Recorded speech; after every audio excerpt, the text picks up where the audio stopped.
Hi friend, সবাইকে আমার mini ব্লগে স্বাগত। আশা করি তোমরা খুব খুব ভালো আছো। আর সবাইকে মহাশিবরাত্রির অনেক অনেক শুভেচ্ছা, ভালোবাসা। যারা আজকে শিবের উপোস করেছো তাদের সবাই যেন ঠিকঠাক থাকো, তাদের সবার মনস্কামনা যেন শিব বাবা গ্রহণ করে এবং পূরণ করে, সেটাই কাম্য। আর কে কোথা থেকে দেখছো কমেন্ট করে জানিও। এই দেখো, আমি দুপুরবেলা আজকে ওই তোমার 1:30-2টোর সময় শিবের মাথায় জল ঢেলে দিয়েছিলাম। আর তোমার ছেলে তো বলছে আমিও মাম ঢালবো, আমিও ঢালবো। আনলাম ঠিক আছে, চল তুইও তাহলে আমার সাথে ঢাল।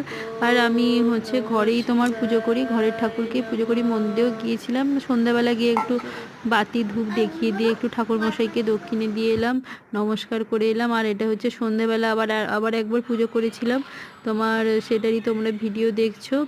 আর তোমার এই দেখো, মহাদেবকে যা পেয়েছি সব কিছু দিয়ে অর্পণ করেছি। আর মহাদেব সবার মনস্কামনা সবাইকে ভালো রাখুক, যে যেখানে আছে, যে যেখান থেকে আমার ভিডিওটা দেখছো সবাই। আর এই দেখো শিবরাত্রির লুক তোমাদের কেমন লাগলো কমেন্ট করে জানিও। শুভরাত্রি।